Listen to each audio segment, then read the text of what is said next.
We are really excited to have Ryan Canuel back here on the show. We had Ryan on earlier this year, or maybe last year. I can't remember exactly now.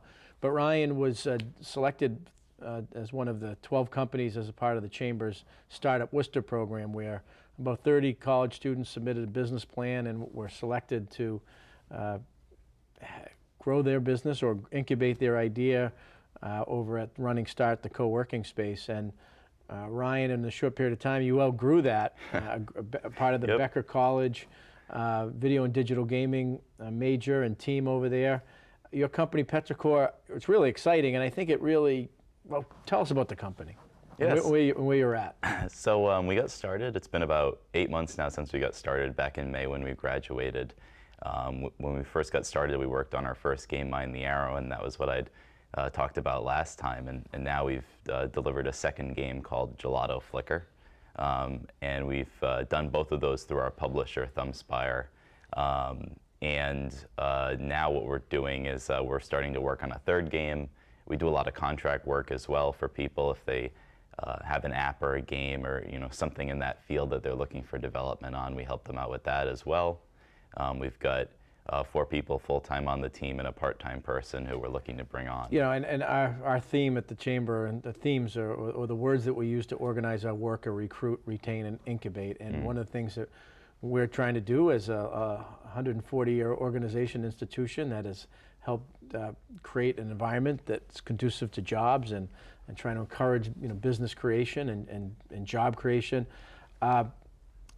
The fastest growing sector of the Central Mass economy is professional, scientific, and technical, according to Bureau of Labor Statistics.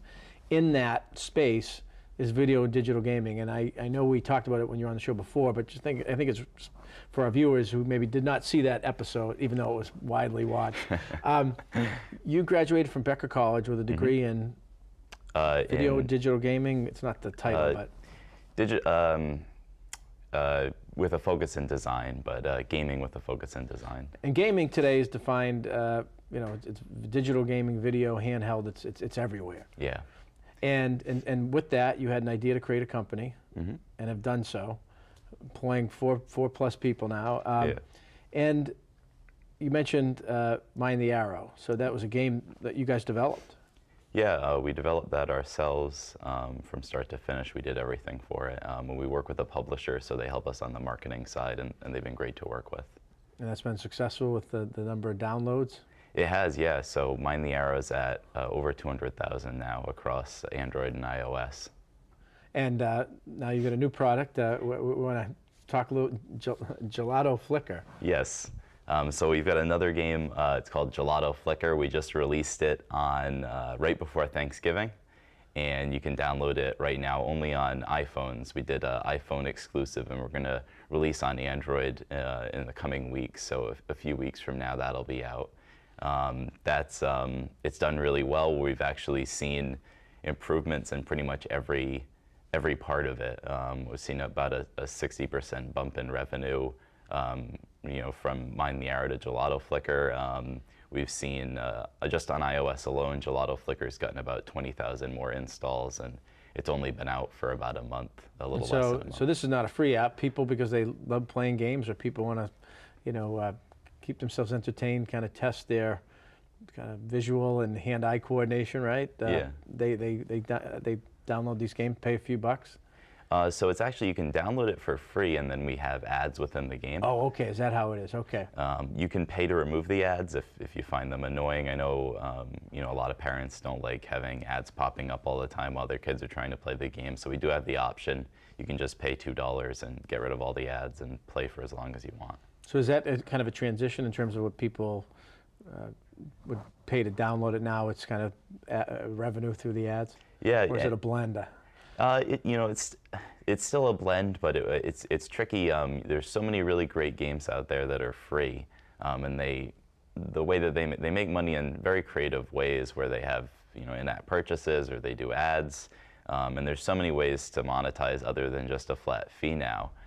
So people on mobile got very used to not having to pay to download a game, and now as soon as you attach that $1 or $2 price tag to it, it's the cost of a pack of gum, but there's so many people who, as soon as they see that price, are just, they're not going to be interested in downloading it because they can find things for free. So not only do you have to have a team that's knowledgeable in computers and computer science and engineering, but art and design and graphics, but also how to monetize and make a business sustainable. Yeah, there's a lot that goes into developing a successful game that, even when we were in school, that, there's so much that goes into it, you can't even begin until you actually dive in and start doing it, and you realize, whoa, there's a lot that goes into this. And as I mentioned, you quickly outgrew the startup Worcester space, and you were over at the Worcester Business Development Corporation's building, 20 Franklin Street. Yep. Some of our viewers might know it as the old Telegram building, but you're part of the Innovation Center. We are. It's an absolutely beautiful space. We love being there. There's some really great companies, and we're all sort of in a tech space. We all we have meetings every month where everybody gets together in the building. It's a really great space to be in. And a lot of just kind of, you mentioned tech space, but a lot of kind of creative energy, cross-pollination of ideas, conversations. That's kind of the new normal. Yeah. It's been awesome for us as we've developed in this space, and we've gotten a lot of great help from the people that are in there.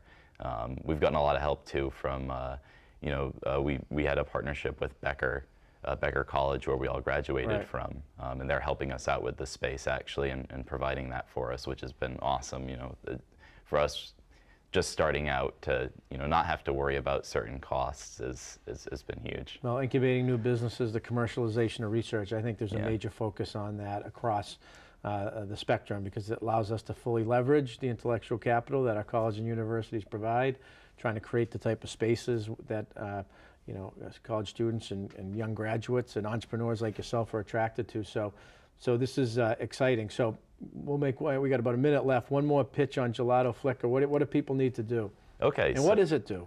Yeah, so if you ever wanted to run your own ice cream shop, so what you do is you start out just with like an ice cream stand, and then as you go through different levels. You get a truck and a shop. At the end, you're the king of an ice cream planet, or queen.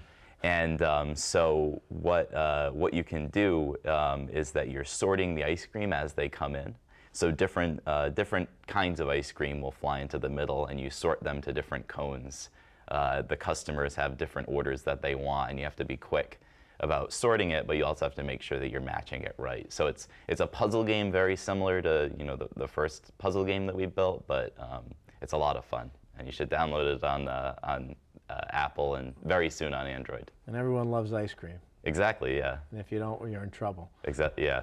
Well, well, Ryan, thank you, and we love the update. Just amazing what's happened since the last time you've been on the show, and I think you're emblematic of what we want to see more of, and trying to create an environment to have happen. So, thanks for being with us, and best of luck with the newest released Gelato Flicker.